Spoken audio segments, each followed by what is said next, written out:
Welcome back to Reviewed.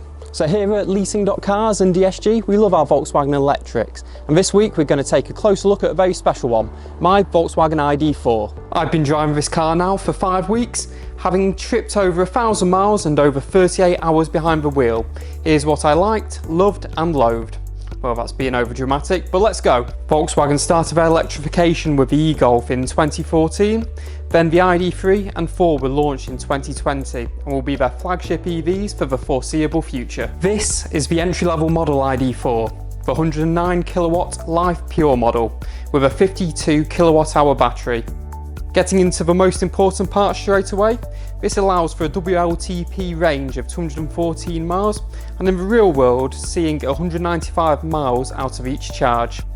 What this means to me is a full charge lasting me over 2 weeks if I'm doing my 60-mile commute through the week and light use over the weekend. Even on long runs where battery efficiency can be hit, it has been very impressive. On back-to-back days, going to the NEC in Birmingham from South Manchester, a 182 mile round trip, averaged 4.2 miles per kilowatt hours across both days.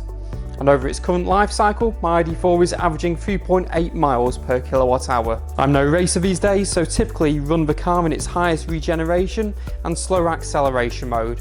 But even still, the car is no slouch, setting off from lights or when needed on the motorway. Using my home charger, doing a 20 to 80% charge on the new higher rate cap of 34 pence per kilowatt hour is costing just over £10 and takes under 4.5 hours on a 7 kilowatt charger. When it comes to the car's dimension, the ID.4 is big, almost being the best of both worlds between an estate and SUV. With the seats folded down, but with my driver's seat in its usual position, I was able to easily get a dismantled 6-foot wardrobe in the back. This Life model, whilst being the entry point for the ID.4, is really well equipped and did take me by surprise. Firstly, the seats have a half leather, half suede effect, with 3 levels of seat heating, and when married with a heated steering wheel, an app-based aircon presetting will make this winter the toastiest yet.